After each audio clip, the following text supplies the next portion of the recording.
मणि सिक्कापदं समाधियामि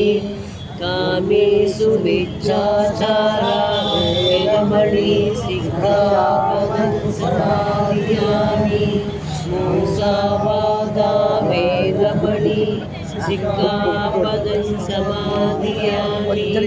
सूरामेरयमज्जपमादट्टान वेरमणि सिक्कापदं समाधियामि नमो तस्स भगवतो अरहतो सम्मा सम्बुद्धस्स वन्दामि चेतियं सर्वं सर्वटानेषु पठितं शारीरिकधातु महाबोधिं बुद्धरूपं सकलं सदा नमो तस्स भगवतो अरहतो सम्मा सम्बुद्धस्स यस्य मूले निस्सिनो वा सब्बारे विजयं भक्तो सब्बज्ञता सत्तं वन्दे तं बोधिपादपम् इमे ते महाबोधि लोकनाथेन पूजितम् अहं प्रीते नमस्सामि बोधिराजा नमस्तुते नमो तस्स भगवतो अरहतो सम्मा सम्बुद्धस्स सर्वसम्पत्तिसिद्धिया सर्वदुःखं विनाशाय सर्वभयं विनाशाय सर्वरोगं विनाशाय भवे दीर्घायुकदायका सर्वलोकं हिताय परितन्तं वनामहे समन्ताचक्रवालेषु अग्रागच्छन्तु देवता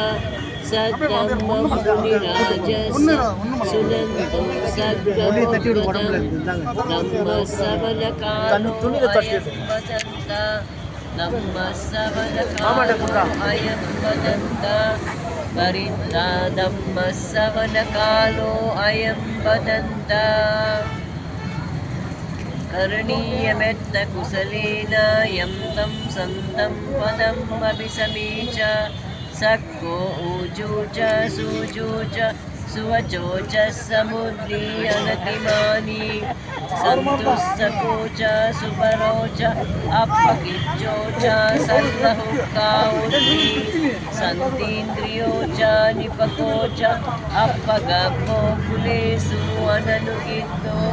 न च कृतं समाचरे किञ्चित् तेन विज्ञापने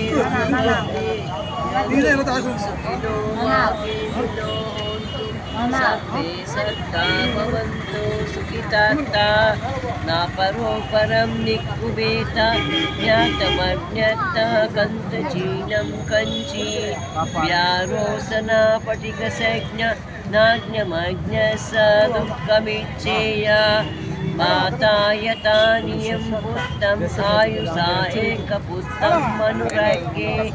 एवं पि सर्वभूतेषु मानसंभावये अपरिमाणम्